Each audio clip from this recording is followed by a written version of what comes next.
10.000 años. Eso es lo que pasó entre la última vez que un caballo pisó tierra americana y el momento en que uno volvió a hacerlo. 10.000 años de ausencia total. Un silencio tan largo que nadie lo midió, nadie lo documentó, nadie siquiera notó que faltaba algo. Y hoy en el norte de México, ese silencio terminó de una manera que nadie anticipó. No hay una fecha oficial, no hay un decreto, no hay ningún funcionario que haya salido a decir, a partir de ahora, los caballos salvajes controlan este territorio. Lo que hay son manadas, cientos de animales moviéndose por Chihuahua, por Sonora, por Coahuila, por Durango, comiendo, reproduciéndose, expandiéndose, sin que nadie los detenga, sin que nadie pueda detenerlos. Y lo más extraño de todo esto no es que estén ahí. Lo más extraño es que, en cierto modo, siempre estuvieron. Hay algo que los libros de historia enseñan mal. O más bien, hay algo que directamente no enseñan. Cuando los conquistadores llegaron a América con caballos, la narrativa oficial dice que trajeron un animal europeo a un continente que nunca lo había visto. Un animal ajeno, una especie extranjera llegando a tierra desconocida. Eso es simplemente falso. El caballo no llegó a América como invasor. El caballo volvió a América como regresante, porque el género moderno, Equus, el mismo que produce los caballos actuales, evolucionó originalmente en este continente, no en Europa, no en Asia, aquí, en América del Norte, hace aproximadamente 4 millones de años. Los fósiles lo confirman. No es interpretación, es registro paleontológico irrefutable. Durante millones de años, los ancestros del caballo moderno vivieron, se diversificaron y dominaron estas tierras. Y luego, hace 10.000 años, al final de la última era glacial, desaparecieron. La causa exacta todavía se debate. Cambio climático, caza humana, una combinación de ambos. Pero el resultado fue definitivo. Extinción total en el continente americano. 10.000 años de silencio. Y entonces llegó Hernán Cortés. En 1519, cuando las naves españolas desembarcaron en lo que hoy es Veracruz, a bordo venían 16 caballos. 16 animales que, sin que nadie lo supiera, ni los conquistadores, ni los pueblos indígenas que los vieron llegar, estaban cerrando un ciclo de 10 milenios. No venían como invasores, venían como regresos. Claro que nadie lo entendía así en ese momento. Para los pueblos mesoamericanos, el caballo era una criatura completamente desconocida. Para los españoles, era una herramienta de guerra, un símbolo de poder. Nadie pensaba en términos de ecología evolutiva. Nadie iba a pensar así por otros 4 siglos, pero la historia no espera que la entendamos para avanzar. Algunos de esos caballos escaparon, otros fueron robados o tomados, dependiendo de qué lado de la historia estés, por pueblos indígenas del norte. Y esos animales, sin establos, sin herraduras, sin la mano del hombre, empezaron a hacer lo que su biología siempre supo hacer. Formaron manadas, y las manadas se multiplicaron. El norte de México tiene características que, si las diseñaras para un caballo salvaje, no podrías hacerlo mejor. Chihuahua es el estado más grande del país. Sonora tiene extensiones de desierto y pastizal que en algunos puntos no tienen un asentamiento humano en cientos de kilómetros. Coahuila y Durango tienen valles abiertos, fuentes de agua dispersas, poca densidad de población y casi ningún predador natural. Ese último punto es el que más importa, porque en cualquier ecosistema, la población de una especie herbívora grande está controlada naturalmente por 2 fuerzas, la disponibilidad de alimento y la presión de depredación. En el norte de México, el lobo fue prácticamente exterminado durante el siglo XX. El puma existe, pero en densidades bajas. Los coyotes pueden atacar potros muy jóvenes, pero un caballo adulto sano está fuera de su alcance. Sin predadores, la ecuación cambia completamente. Una yegua sana puede tener un potrillo por año. Puede reproducirse hasta los 20 años de edad. Una manada de 20 animales, en condiciones favorables, puede convertirse en 40 en menos de 4 años. En 8 puede ser 80, y eso lo cambia todo. Mira, hay algo que me cuesta describir sin que suene a exageración, pero los datos no mienten. Un caballo adulto consume entre 10 y 12 kilogramos de vegetación por día. Una manada de 100 animales, y hay manadas de ese tamaño y más grandes en el norte del país, puede consumir más de 400 toneladas de pasto y arbustos al año. En una región donde el agua ya es escasa, en una región donde los ganaderos ya pelean por cada metro de pastizal, eso no es abstracción, eso es un conflicto concreto, real, que se mide en ranchos arruinados y ganado muerto de hambre. Hay algo que los números no capturan bien: el agua. En el norte de México, una fuente de agua, un arroyo, un ojo de agua, un jagüey, no es un lujo. Es la diferencia entre que una familia ganadera pueda mantenerse en esa tierra o tenga que irse. Cuando una manada grande descubre esa fuente, la frecuenta, la pisa, la enturbia, compite por ella con el ganado doméstico de una manera que no tiene negociación posible.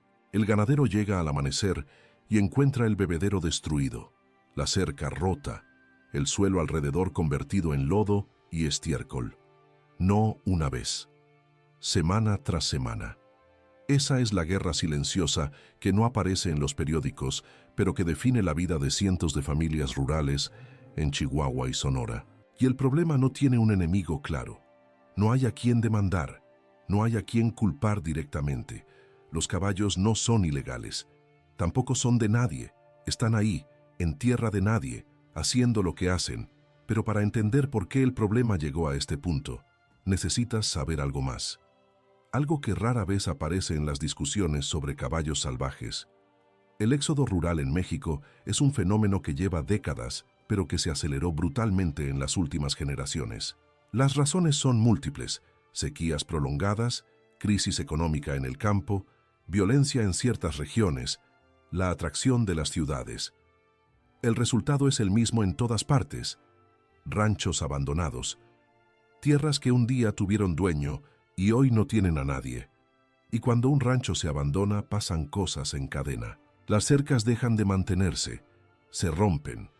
Los animales que quedaron, vacas, burros y también caballos, salen. Algunos mueren, otros encuentran el camino hacia las manadas salvajes que ya existen. Y esos animales domésticos que vuelven a la vida salvaje pasan por lo que los biólogos llaman feralización. No es un proceso inmediato, es generacional. Los hijos de un caballo doméstico que escapó al desierto ya son distintos al padre, más cautelosos, más resistentes, más adaptados. Los nietos, más todavía. Después de 4 o 5 generaciones, lo que tienes ya no es un caballo doméstico perdido. Es un caballo salvaje funcional con toda la biología que eso implica. Y hay algo que pocos saben. Ese proceso ocurrió en paralelo en otros países y en todos los casos el resultado fue similar. En Estados Unidos, el Mustang, palabra que viene del español mesteño, animal sin dueño, sigue siendo un problema de manejo activo para el gobierno federal. La Oficina de Gestión de Tierras administra decenas de miles de caballos en corrales de largo plazo porque las adopciones no alcanzan a cubrir las capturas. El costo para el contribuyente americano supera los $100 millones al año, y la población salvaje sigue creciendo. En Australia, los brumbies, caballos ferales descendientes de animales traídos por colonos europeos, devastan ecosistemas en los Alpes australianos. El debate sobre si abatirlos desde helicópteros dividió al país durante años. El gobierno de New South Wales eventualmente lo autorizó. Las imágenes que salieron fueron brutales. La controversia no terminó. México está en ese mismo camino, solo que todavía en las etapas tempranas, el momento en que la crisis todavía puede gestionarse antes de convertirse en emergencia permanente. Pero ese momento no dura para siempre. Y aquí está el dato que destruye cualquier idea de que esto es un problema menor. Esos animales son biológicamente extraordinarios. La selección natural en ambientes extremos no tiene misericordia. Los que no se adaptan mueren. Los que sobreviven pasan esa adaptación a sus crías. Después de décadas de presión ambiental sin intervención humana, las manadas salvajes del norte de México han desarrollado características que los caballos de raza, criados bajo cuidado intensivo, simplemente no tienen. Los cascos. Sin herraduras, sin cuidado veterinario, el casco crece y se desgasta naturalmente. Los caballos que sobreviven son los que tienen cascos que resisten el terreno pedregoso del desierto. Eso se hereda. Después de generaciones, tienes cascos que ningún herrero podría mejorar. El metabolismo. En regiones donde el agua puede escasear durante días, los animales que sobreviven son los que pueden operar con menos líquido. Eso también se hereda. Una yegua salvaje del desierto de Chihuahua puede sobrevivir con fuentes de agua que matarían a un caballo de establo en 72 horas. El comportamiento. Las manadas salvajes desarrollan estructuras sociales complejas.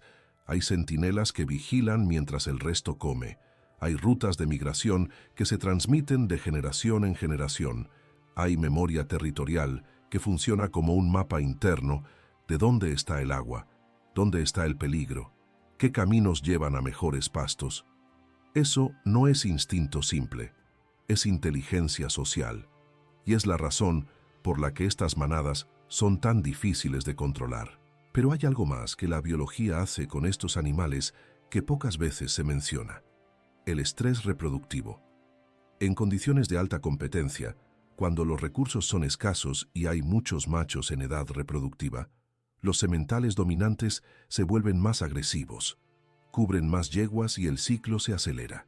La presión que debería ralentizar la reproducción, paradójicamente, la intensifica en las fases iniciales de expansión. Es un mecanismo evolutivo diseñado para aprovechar cada ventana de abundancia antes de que cierre. O sea, la naturaleza no tiene freno incorporado para esto. La manada crece mientras pueda crecer, y en el norte de México todavía puede. Personalmente, creo que este es el punto más inquietante de toda esta historia.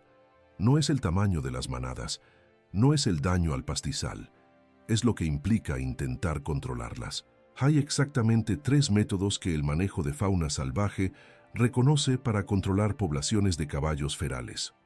La captura es el método más utilizado, pero es costoso, logísticamente complicado y tiene rendimientos decrecientes. Capturar 20 caballos de una manada de 100 no resuelve el problema. Mañana hay 110. La esterilización. En teoría, el método más sostenible. En la práctica, aplicarla a escala en el desierto del norte de México es casi imposible. Requiere capturar al animal, aplicar el tratamiento, recuperarlo y liberarlo. Multiplicar eso por miles de animales dispersos en millones de hectáreas. Los números no cuadran. El abate. Políticamente explosivo. Los grupos de protección animal en México y en todo el continente se oponen con una intensidad que hace imposible cualquier política en esa dirección. Y hay algo más. Culturalmente, en México, el caballo no es una plaga, es parte de la identidad. Es el animal del charro, del vaquero, del campo. Proponer eliminarlos masivamente es para una parte importante de la población un atentado a algo sagrado. Ese es el impasse real. Y mientras el impasse dura, las manadas crecen. Bueno, no exactamente. La cosa es más complicada que eso, porque hay otro factor que los análisis simples suelen ignorar. El cambio climático no es un fenómeno del futuro. Está pasando ahora en tiempo real en el norte de México. Las sequías son más largas, las precipitaciones son menos predecibles, las fuentes de agua naturales que siempre existieron empiezan a fallar. Lo que eso provoca en las manadas salvajes no es extinción, es movimiento. Cuando una zona se seca, los caballos no mueren ahí, se mueven, buscan agua, buscan pasto, cruzan fronteras que en el mapa tienen nombre, pero que para ellos no existen. Una manada que vivía en el desierto de Chihuahua puede aparecer semanas después en un valle de Durango que nunca había tenido caballos salvajes. Y ese valle tiene ganaderos, tiene pastizales, tiene conflictos que esperaban estallar. La expansión del territorio no es lineal. Es explosiva cuando el clima lo empuja. Hay algo más que el cambio climático hace que casi nadie menciona en este contexto. Altera los ciclos de reproducción. Los caballos salvajes, como la mayoría de los équidos, tienen ciclos reproductivos influenciados por el fotoperíodo, la duración del día.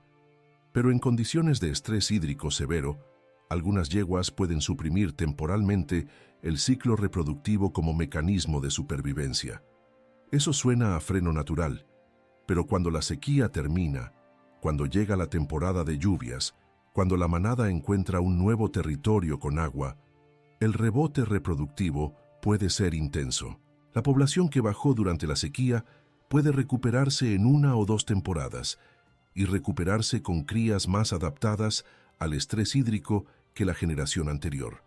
La selección natural operando en tiempo real. Con cada generación, manadas más resistentes. Con cada crisis climática, animales más difíciles de manejar. Hay algo que casi ningún reporte oficial menciona. No existe un censo confiable de caballos salvajes en México. Eso, en sí mismo, ya dice todo. Las estimaciones hablan de decenas de miles solo en el norte del país. Algunos investigadores creen que el número real es significativamente mayor, pero creen es exactamente el problema. No hay datos duros, no hay monitoreo sistemático, no hay una agencia gubernamental con el mandato claro de contar, estudiar y gestionar esta población. El mapa que nadie dibujó sigue sin dibujarse. Y sin ese mapa, cualquier intento de solución es ciego. Es intervención sin diagnóstico. Es cirugía sin saber dónde está el problema. Eso nos lleva directo a la pregunta que importa. ¿Qué pasa con los ecosistemas mientras esperamos que alguien decida actuar? La respuesta es un efecto en cadena que los ecólogos describen con precisión y que los datos de campo ya están mostrando en regiones específicas del norte del país. Cuando las manadas dominan una zona, la vegetación baja. Los pastos que tardaron décadas en establecerse desaparecen en meses. El suelo queda expuesto. Sin raíces que lo sostengan, la primera lluvia fuerte lo arrastra. La erosión avanza. Los arroyos que antes corrían limpios ahora arrastran sedimento. Las fuentes de agua que dependían de esa cubierta vegetal para recargar los acuíferos empiezan a fallar. Y entonces el problema ya no es solo de los ganaderos, es del agua, del suelo, de la fauna completa de esa región. El venado bura, Odocoileus hemionus, compite directamente con los caballos por pasto y arbustos. Cuando la manada llega, el venado se va, más lejos, a zonas donde la presión humana es mayor, donde el riesgo de caza sube. El berrendo, Antilocapra americana, es uno de los mamíferos más rápidos del continente. También uno de los más vulnerables a la pérdida de hábitat. Ya está en situación delicada en México. La presión adicional de las manadas de caballos sobre su pastizal es un factor que los modelos de conservación no habían incorporado hace 20 años. Porque hace 20 años, el problema no era tan visible. Ahora lo es. Hay un paradojo al centro de todo esto que me parece imposible ignorar. El caballo es simultáneamente el animal más cargado de simbolismo positivo en la cultura rural mexicana y una de las amenazas ecológicas más reales que enfrentan los ecosistemas áridos del norte del país. No son dos cosas que se puedan separar cómodamente. El mismo animal que aparece en la tradición charra, en la identidad del vaquero, en las historias que los abuelos cuentan sobre el campo, ese mismo animal, cuando su población explota sin control, puede desencadenar un efecto en cadena que ningún ganadero quiere ver. La vegetación disminuye, el suelo queda expuesto, la erosión avanza, las fuentes de agua se reducen, y cuando el pastizal colapsa, no solo pierden los caballos, pierde el venado bura, que competía por ese mismo pasto, pierde el berrendo, ese antílope norteamericano que ya de por sí está en una situación delicada. Pierde el ecosistema completo. Un caballo no actúa en soledad. Actúa como motor de una cadena que, cuando se acelera, es muy difícil de frenar. ¿Y entonces qué? Esa es la pregunta que los especialistas se hacen y que las autoridades todavía no han respondido de manera coherente. Algunos proponen zonas de manejo controlado, áreas donde las manadas puedan existir dentro de límites que la tierra puede sostener. Requiere recursos, coordinación y voluntad política. Los tres escasean. Otros proponen reintroducir al lobo mexicano a escala suficiente para que la presión de depredación natural regrese al ecosistema. Es una idea que tiene respaldo científico sólido, también tiene oposición feroz de los ganaderos, que temen, con razón histórica, que los lobos no se limiten a los caballos. Y aquí está el dato que destruye cualquier solución fácil. El lobo mexicano, Canis lupus bailegi, ya está en proceso de reintroducción en algunas zonas de Chihuahua y Sonora. Los resultados son prometedores en términos de comportamiento ecológico. Pero la escala actual es insuficiente para impactar poblaciones de caballos de decenas de miles de animales. La reintroducción a escala real implicaría decenas de manadas de lobos operando simultáneamente en el norte del país. El conflicto con ganaderos sería inmediato y masivo, y políticamente nadie está dispuesto a pagar ese costo todavía. Y otros proponen sencillamente documentar, entender primero lo que hay, medir, estudiar, construir el mapa que nunca existió. Antes de intervenir, entender. Eso lo cambia todo, o debería. Hay algo que los 10.000 años de silencio hacen muy difícil de ver.